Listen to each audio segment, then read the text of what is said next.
我正考虑购入一家餐厅，我询问目前的店主，店内每天顾客数的分布是怎样的。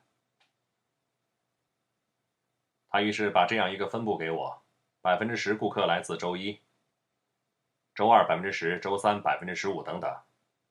周日停业，整周的百分比加起来等于100%。我有些怀疑，想检验他给出的分布和我观测的数据是否吻合。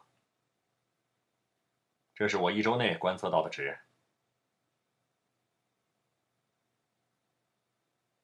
要看是否吻合，我需要进行假设检验。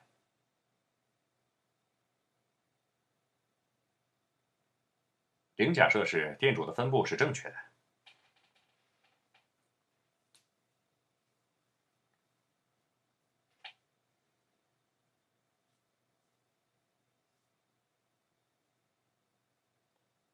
贝则假设是这并不正确。我不能依赖这个分布，我要拒绝店主的分布。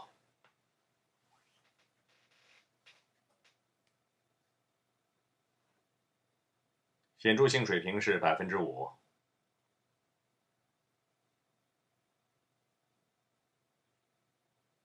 或者说，我要根据这些数据计算出一个统计量。这是一个 x 平方统计量，也就是说，我要计算的统计量近似服从 x 平方分布。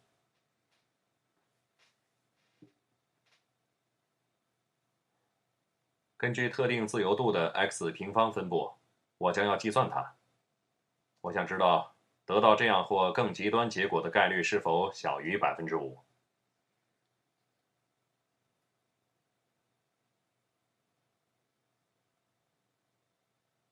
如果该概率小于5%，我将拒绝零假设，也就是拒绝店主的分布。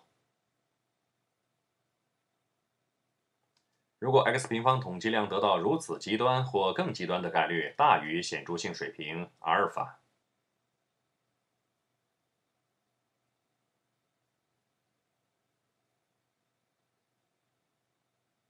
我就不能拒绝它，没有理由认为店主在撒谎。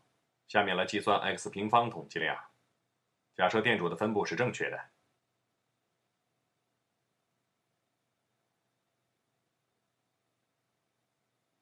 在此前提下，观测值预计会得到多少呢？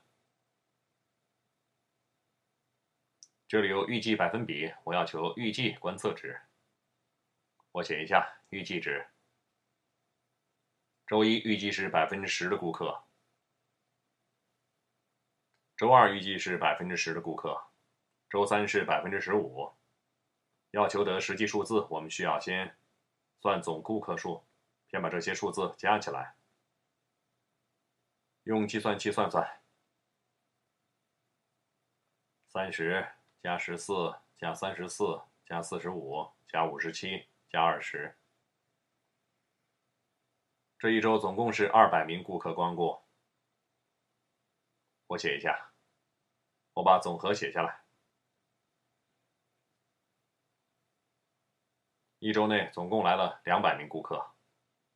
那么周一的预计数量是多少呢？周一也就是200的10%，也就是20人。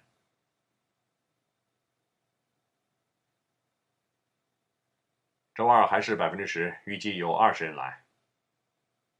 周三是200的15%，即30人。周四是200的20%，即40人。周五是30%，即60人。周六200的15%，即30人。如果分布正确，这就是预计的顾客数。下面计算 x 平方统计量。我写一下，这里我不用 x 平方，而用 x 平方表示。有些人可能会用希腊字母，我这里写 x 平方，我这样写吧。这是我们的 x 平方统计量。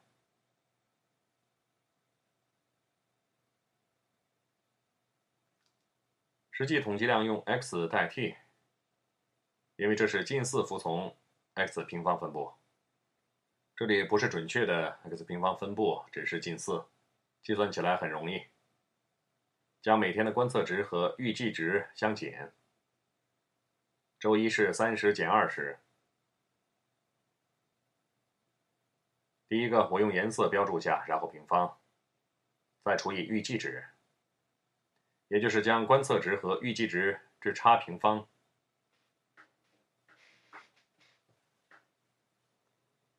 然后用预计值标准化。我们要求所有这些的和，后面是加上14减去20的平方除以20加上34减去30的平方除以30加上45减去40的平方，再除以40加上57减60的平方除以60加上20减30的平方除以30。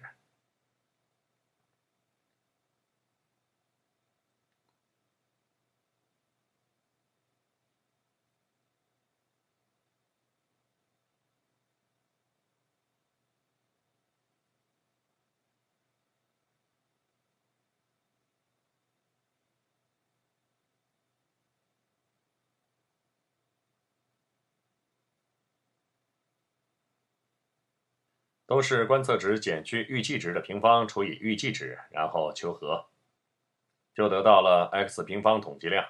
下面计算一下这些数字，这等于什么呢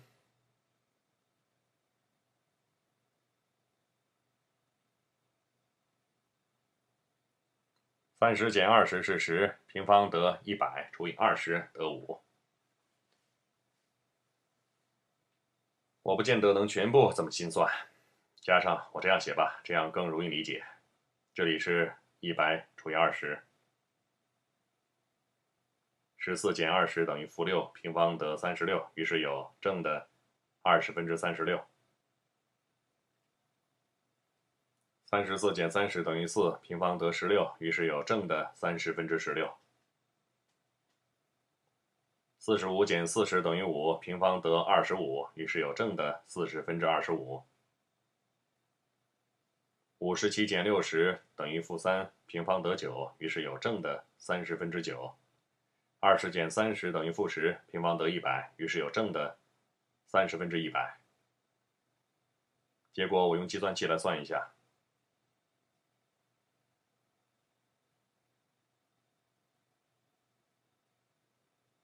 100除以20加上36除以20加上16除以30加上25除以40加上9除以60加上100除以30。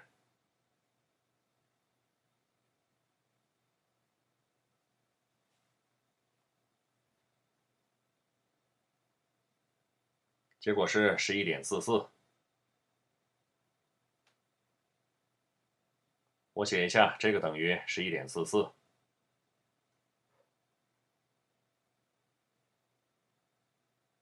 这就是我的 x 平方统计量，记作 x 平方。有时人们用 x 平方，不过这里只是近似的 x 平方分布。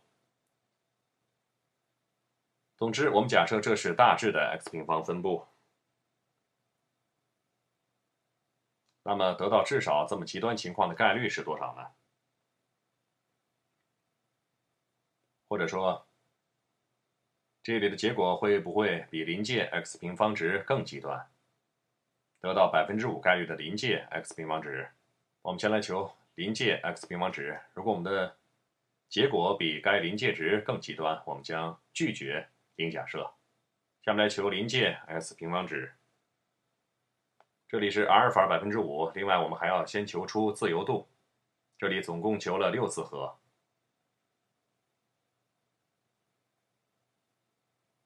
你也许会误认为这里的自由度是6，其实有5条信息就能求出第6条信息。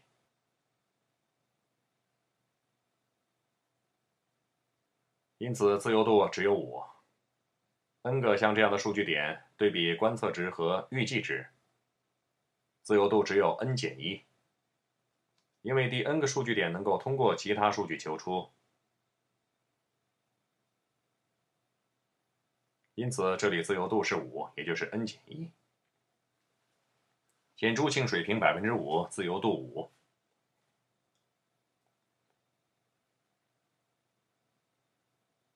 查 x 平方分布表，自由度5，显著性水平5%。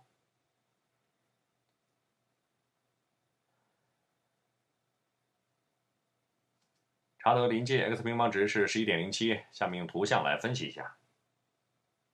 紫红色那条是5自由度 x 平方分布的曲线。我们关心的临界值是11.07，甚至超出了图表范围。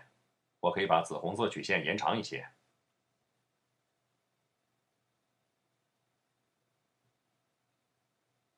这里是8，后面是10、12。11.07大概在这附近。结果至少达到11.07这么极端的概率是5%。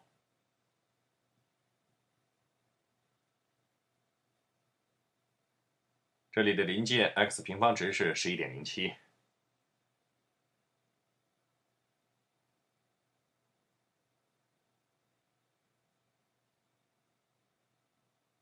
对一下表格11.07。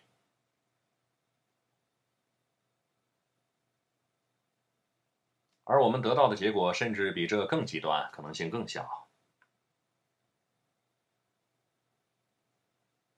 其概率小于显著性水平，因此我们将拒绝。11.44的情况比临界 x 平方值更极端。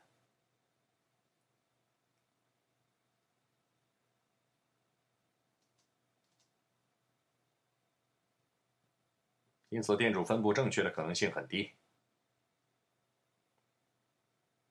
因此我们将拒绝它给我们的分布。